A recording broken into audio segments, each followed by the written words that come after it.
Assalamu alaikum туугандар. Кутмандуу күнүңүздөр менен. Биздин YouTube каналдын көрүүчүлөрү.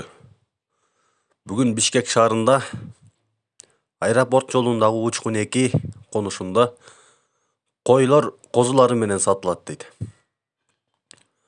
Кой козулары менен ала тургандар болсо, мен ушул видеонун астына номерлерин калтырып коем. Толук маалымат алыш үчүн ошол номерлер менен байланышсаңыздар болот туугандар. Мына козулары да чоңоюп калыптыр. 5 козу кой.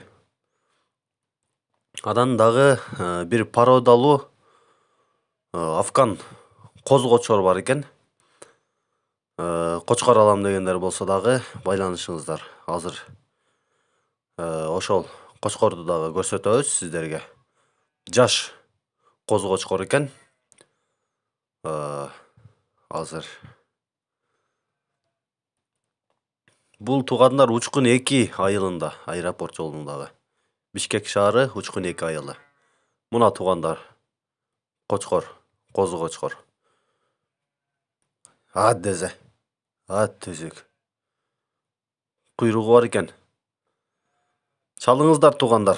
Салам алейкум.